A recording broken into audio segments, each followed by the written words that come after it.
Hello and welcome back to my channel. Now it's the new year, so I thought I'd do a totally indulgent video, my desert island books. There's two rules. The first is that the book has to be a narrative or collection of short story narratives. So it can't just be the complete works of Shakespeare or the complete poems of Keats. And secondly, it's not necessarily the books that I think are the best or the most important I've read. I mean, God knows I worship Joseph Conrad's Nostromo, Franz Kafka's The Trial, George Eliot's Middlemarch, but I'm not sure I could sit on a desert island under a palm tree, reading and rereading them with the same pleasure. I'm picking here 15 books that I could go back to again and again and again, sort of revisiting an old friend. That's the kind of books I'm looking for. Now, anyone who's watched this channel regularly will predict the first three books, which I'm presenting as one choice, and that is the Gormangas Trilogy. Titus Groan, Gormangast, and Titus Alone. I've done a whole video dedicated to this trilogy, which I'll give a link to below. Suffice to say, I read this trilogy for the first time when I was at university, and it was like someone had got access to my soul and had pulled out the book I'd always wanted and always needed. That's how such a close sense of sympathy I had with the writer Mervyn Peake in this novel. It wasn't just a fantasy to me. It was a sort of the book of my life, really. And this strange fantasy of this boy, he inherits this great big castle, Gormangast, in this kind of fantasy world. A castle that's mired in tradition and custom and ridiculous ritual. And he's growing up, and at the same time, a boy from the kitchens is also rising up through the ranks, through trickery, and they're going to face off against each other. And it's a brilliant sort of allegory of England, this crusty old world, finding itself, entering the 20th century. It's also an allegory of youth. The first book is the childhood of Groan, and is also a sort of childish fantasy. Then we get the teenagehood of the male character, and there's a lot of it is set in school, his times at college, and the battle between the two boys, between Steerpike and Titus, and then the terrible, chaotic journey into adulthood, out into the modern world. So as I say, I've done a whole video on this book before. I love it to pieces. I could read it and reread it. The language is extraordinary. It's kind of Dickensian and arcane. It's quite a beautiful book. My second choice is The Name of the Rose. This book is, to me, a compendium of everything I want in a novel. Now, like Gormangas Trilogy, it's all set in this sort of mountaintop, eerie place. In this case, a monastery, which at the centre of it has got this labyrinthine library full of ancient tomes, some of which are forbidden by the monks. If you've ever seen the wonderful film directed by Jean-Jacques Hano, he peoples it with all these strange characters with these grotesque faces. And there's a wonderful, character list in this story. The main body of the story is really a skit on Sherlock Holmes, with this, the monk is actually called, his Baskerville. He and his young novice come and they sort out the crimes. They try and find the killer of these monks in this monastery. So it's a detective novel, but it's filled with the bric-a-brac of Umberto Eco's researches and his knowledge. And it takes in the whole history of the Renaissance in Italy, the changing nature of religion, and how religion is being forced into change by knowledge and intellectualism. And that's, and it's full of asides and digressions, it's like an encyclopedia of history and knowledge in a detective novel. One of Umberto Eco's novelist peers, I forget who it was, said, "You've written an airport novel here, haven't you? A literary airport novel." Well, I'm quite happy to reread it and read it again. It's a great airport novel. Umberto Eco's partner in crime in Italian postmodernism was Italo Calvino. I think probably a greater writer overall than Umberto Eco. His books are really radically postmodernist, and some people might find them a bit brittle. But I really love this particular book, Invisible Cities. It has a very simple premise that Marco Polo is visiting Kubla Khan, and Kubla Khan forces Polo to describe the cities he's been to. But increasingly, the descriptions of the cities are less physical and geographical than poetic and symbolic. And so each of these descriptions of the cities almost becomes like a prose poem. So reading the book is almost like flicking through, an anthology of verse almost. And the book becomes almost philosophical in that each description of the city becomes a description of a state of mind or a way of thinking. So that the whole book adds up to a whole philosophy of, a way of looking, but also a way of using language. And it's a book that I return to all the time. I sometimes find myself flicking through it absent-mindedly, almost. And it's just so beautifully written. Even in translation, it's just gorgeous. I can't recommend that highly enough. Let's return to England now, and probably the two most English novels you could ever come across. They were written around about the same time. In 1945, Evelyn Waugh's Brideshead Revisited, and in 1950, The Go-Between, L.P. Hartley. Both nostalgic novels looking back at the great days of the English upper classes and the English stately home. Waugh's book, Brideshead Revisited, is considerably colder than the L.P. Hartley. It's written in Waugh's fantastic, ice-cold prose. You almost skate over the top of it, And it's so beautifully written. Unusually for Waugh, I think, it's also a very good story about how Charles Ryder gets introduced to this upper-class family. He's in Oxford and he befriends the son, Sebastian, and he comes to know these people in this house and gets caught up in their story and the slow collapse of the dynasty in this house. It became Waugh's most popular book, and of course, therefore, he hated it, and he hated people who liked it. I'm one of those people, Evelyn, who raves about it. I absolutely love this book, and I could read it and reread it and reread it. L.P. Hartley's book is a warmer, more sentimental novel. Again, it's a story of a young man, a young boy in this case, who's going up a class into, the world of the aristocracy. He goes for a holiday at his friend's house in this country house. And there he falls in love with the older daughter, but she be having an affair with a man from village. And there's something almost comical about this book for a modern reader, It's almost, gosh, some people are having sex. But it's so beautifully written. The evocation of 1900s England, the lyrical prose, it almost hurts. It's nostalgia that pierces, and I could reread it and reread it. These two books are lovely, and I miss the world they evoke.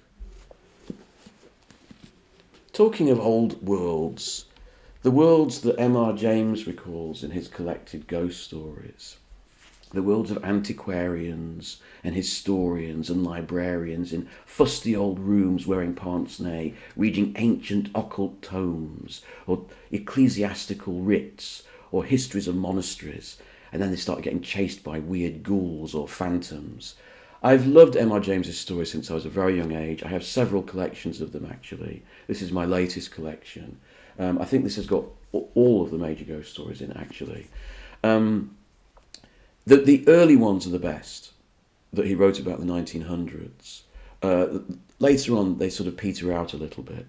But he's a wonderful writer, M.R. James. It gives you everything you want from a ghost story. Genuinely chilling, genuinely frightening, bits of humour, and bits of old sort of antiquarian lore, which I'm rather fond of. Now, one classic tome I expect everyone will take with them to their desert island is Dante's Divine Comedy, Inferno, Purgatory and Paradise. I absolutely love this.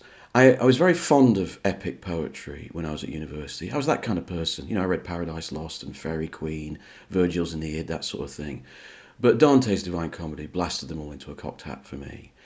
What I love about this, and what I loved about epic poetry at that age, was epic means one person trying to encapsulate the cosmos. And that's what Dante tries to do. He organises the entire cosmos, the entirety of human existence, into one poem. So he starts off an Inferno and he takes revenge on all the people he hates and he thinks have made the world crap, right?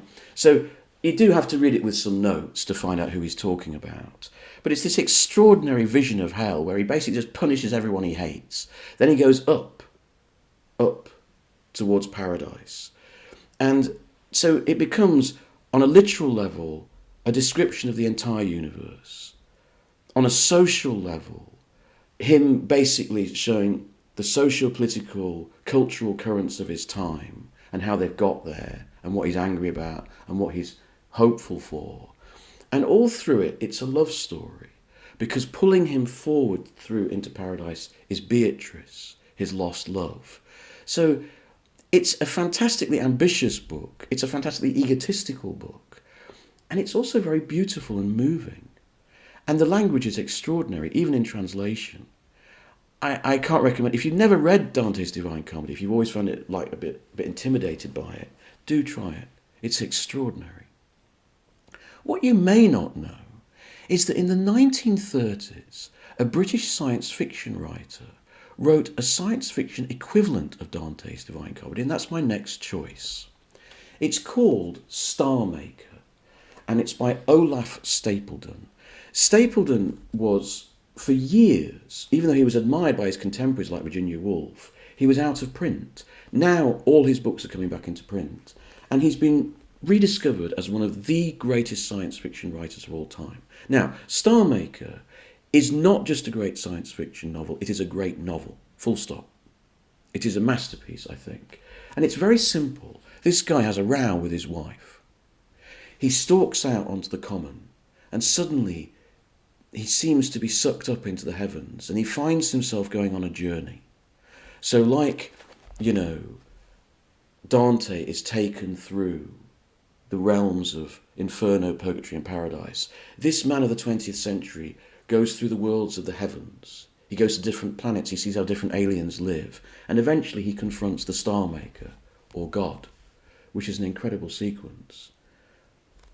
It's not just a work of science fiction. Again, Stapledon at the end of the 1930s is trying to make his own cosmic vision and through it his own philosophy. Once you've read it, you'll never forget it. It's so beautiful, it's so moving. It's one of those books you feel you can live by, like a Bible. I strongly recommend it. Another of my favourite books of all time, I read it when I was very young, I think the right age, because it's about a man of about 21, 22, is The Picture of Dorian Gray by Oscar Wilde. And this is a book I can revisit again and again because it's so beautifully written. It's like prose like a stained glass window. Every sentence is immaculate. It's so beautiful. And the older I get, the more the story is power. It gains an extra power as you get older, because when you're young, it's a great horror story.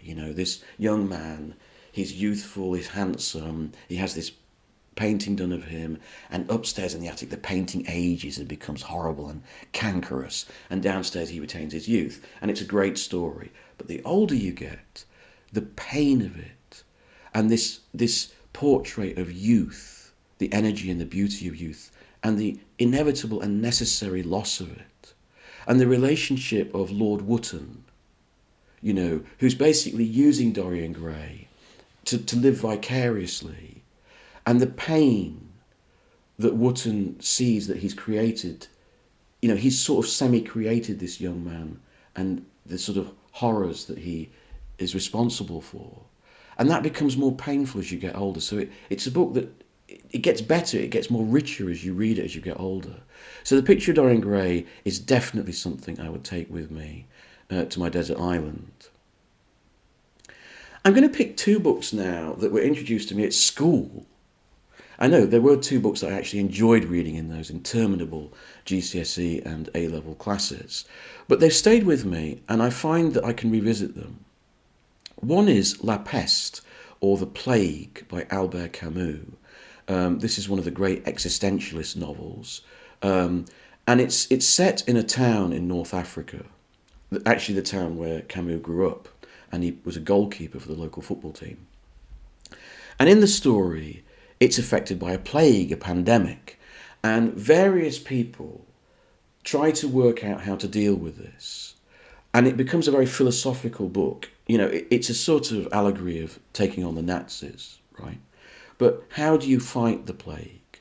And there are various different philosophies of how to fight it. And this is what Camus is trying to work out philosophically within the novel. I don't know why this book affects me so much, but even after all these years, as a teenager, it affected me greatly and made me think a lot about philosophy and politics and ethics. But it does now. I still think about it. So that's an extraordinary book, right, that keeps repeating, that keeps teaching me. The other book that I was introduced to when I was in A-level was As I Lay Dying by William Faulkner. Faulkner is one of my favourite writers, though I've become aware over the years that many people find Faulkner difficult and don't really enjoy his work. He is quite a tough writer, actually. But As I Lay Dying, it's one of these books. I remember when Graham Swift's Last Orders came out. Do you remember this? And everyone was saying what a brilliant book it is, because it keeps getting written from different people's perspectives. And then people had to gently point out, William Faulkner did this about 70 years ago. Well, this is a novel about, in the Deep South, a man is being taken for burial across state. So his body is rotting away, but his family have got to take it back to his old burial place. And the story is told from each different character in turn. And I never come across that kind of thing when I was a teenager, so it massively impressed me. But actually the book still works for me. And I still find I can go back and read it with the same pleasure. And again, it's a book that, with age, it matures with age. And you become more aware of what each character means and what the events unfolding mean to them. So I highly recommend it if you've never tried it. It's probably one of the most accessible of Faulkner's books, more accessible than The Sound and the Fury and Light in August, though they are both absolutely brilliant.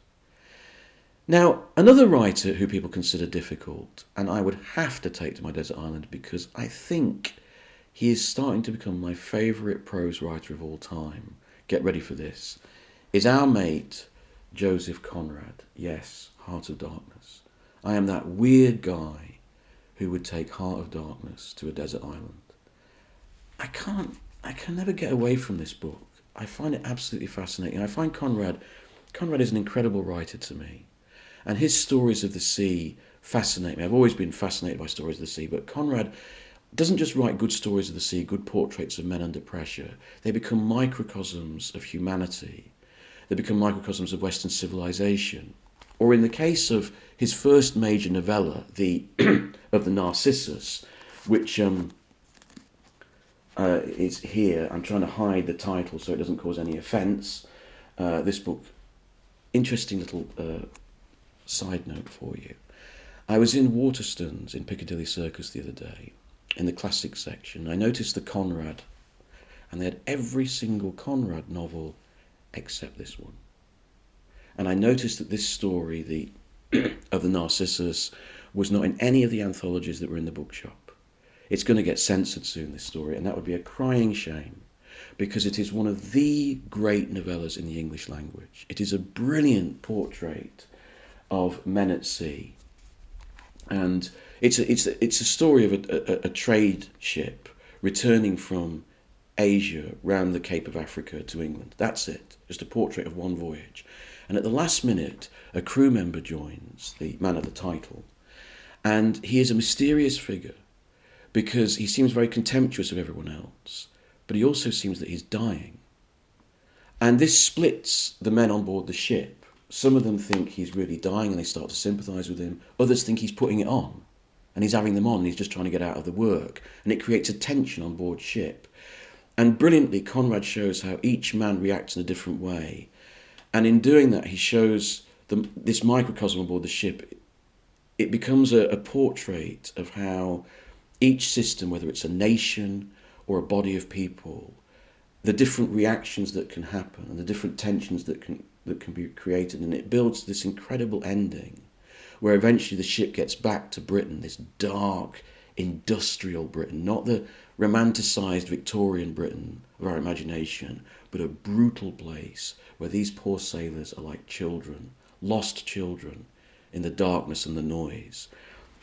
I know this is not a book for everybody, and people will be offended by its title, but God, I could read it over and over again. But if you don't like that book, Heart of Darkness, many people accuse this book of being racist these days, but this to me is the perfect novella. The story of Marlowe going down the river to find Kurtz. So many people have tried to adapt it because it is such a rich and powerful allegory. Another book from that similar time, The Three Impostors.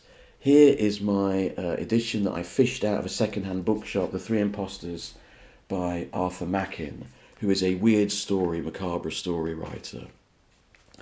When I found out about Arthur Machen, his books were all out of print, like Olaf Stapledon, and I became part of a little sect who used to scour second-hand bookshops for Machen's work, and when you found a book by Machen, it was such fun. Now all of them are in print. You know, there's billions of editions of Arthur Machen, but I found The Three Impostors, and I read it. This is my favourite collection of his short stories. It's like a portmanteau horror film with an overarching story and then little stories embedded in it. And I'm not going to say it's a literary masterpiece, but this is a book that I would take with me, on my raft to the desert island. Partly because of what it means to me in my personal history, and partly because I find the stories so wonderfully macabre and grotesque, and I could read them again and again. Moving forward in time a bit to just before the First World War, Alain Fournier's The Lost Estate.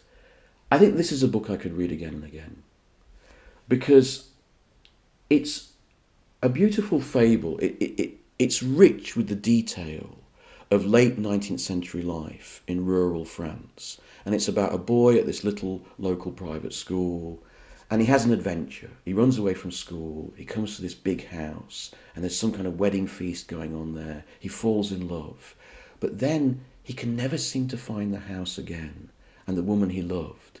And he searches for years on end, and then he finally does find her, and he does find the house, but it's not as he had imagined it, as he'd remembered it.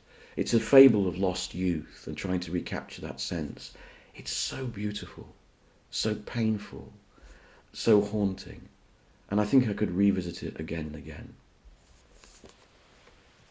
I'm going to finish with two guilty pleasures. Two very English books that probably are out of fashion these days. One is Somerset Maugham's The Moon and Sixpence. I love this story. One of my favourite stories about art. It's about this boring stockbroker in London, and one day he disappears, and his very middle-class wife hires one of his friends to go and find him. The friend finds him in Paris. He's living poor in a garret, and he's becoming a painter. And it's based on the life of Gauguin, who also had a similar move from being, a sort of grandee of Parisian society to being a painter. And eventually this friend follows this painter all the way to Tahiti and the South Seas Islands. I suppose for a lot of people, this portrait of the relationship between art and the artist would seem a bit old hat, a bit old-fashioned, It still works for me. I still find it charming. I love the language. I love the 1920s world. And I still find the story of Strickland, the artist, really compelling. And finally, Rider Haggard's She. I watched the movie of this again recently with Peter Cushing and Ursula Andress and Bernard Cribbins. It's crap.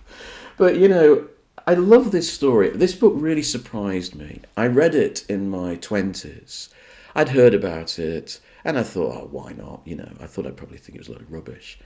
And what was interesting? It's the story, it's like a classic sort of empire story. you know, some Brits, a professor and his assistant, going off into the jungle, into the world of the unknown, and they find a lost tribe run by this woman called She, who's immortal and lived forever, and she's waiting for her lover to be resurrected. So it's complete nonsense, it's complete blarney. But I was moved by it. And the thing is, if you go back and read the book, it's surprisingly well written. It's surprisingly intelligent and poignant. And you get caught up, ridiculous though it is, you get caught up in the melodrama of She waiting for this man.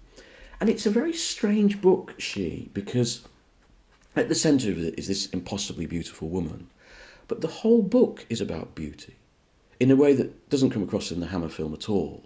So the professor who falls in love with She is very aware of his ugliness, and he's very aware of the beauty of his male assistant. And this becomes rather poignant. You find that this is not a rollicking adventure yarn. It's got this kind of weird sort of subtext, kind of different flavour, a hint, a strain that runs through the entire book, and actually makes it kind of fascinating. I think it's far more than an adventure story. It's a strange kind of romance. I think that's a better word for it. Not just in the simple romantic terms, but also the old-fashioned idea of a romance, a romance fable, And I really recommend it. If you've never tried it, give it a try. I think you'll be surprised. So those are my desert island books, the books that I think I could take with me into eternity and reread again for pleasure. What are yours? I'd love to know. Anyway, thanks for watching and have a great new year.